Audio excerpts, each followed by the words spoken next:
मैं क्या कर रहा हूँ, मैं भाग रहा हूँ. क्यों भाग रहा हूँ? Because this week at Cinema Near You is Happy Bhag Jayegi. And Happy बहुत बारी भागती. In fact, more and more of the characters in this movie are just busy actually running away from themselves. There is the father, Mishra, he's played his part quite well.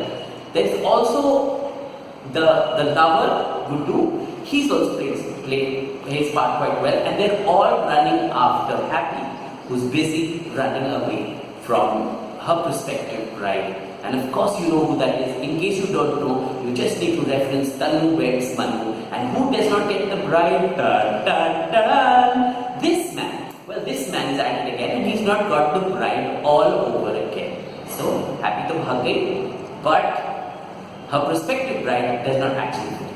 All of this sounds a little familiar, right? Yes, it's very much like Tanu Weds Manu. In fact, Anand L. Rai has actually left his stamp on every single page of this movie.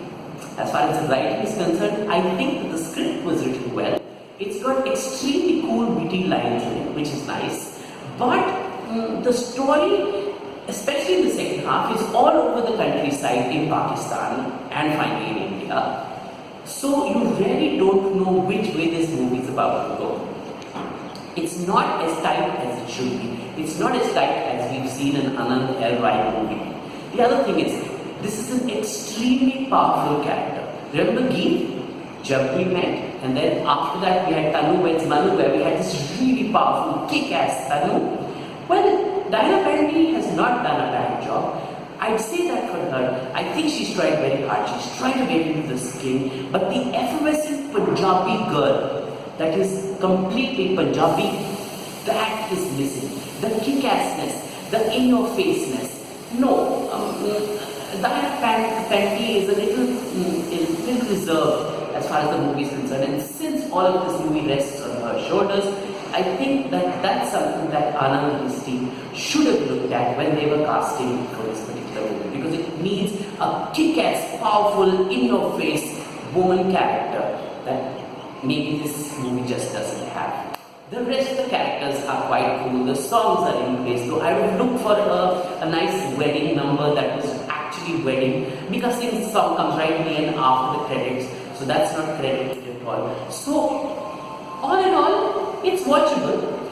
It's watchable especially if you're an Anand L. Rai fan. It's watchable because it's very much like Tanu Weds Manu and all the other movies where you have a really powerful character like Queen, I said. But you mean the only person who can play this role is Kanwal Jit? I'd say certainly 100% to that. Otherwise, yeah, go watch it. It's a weekend. And if you've seen all the movies that are there, which is within the Mohenjo-daro and Rustum, this is certainly a movie for you to watch. Otherwise, nah. How much would I give it? 2 stars. 1 star for just the nice humor and the wit and the way it is written in well. It could have been a brilliant movie. I think Anand L. Rai did really sit on this movie like he should have. And if that were the case, it would have been brilliant according to me, but I could be wrong on this.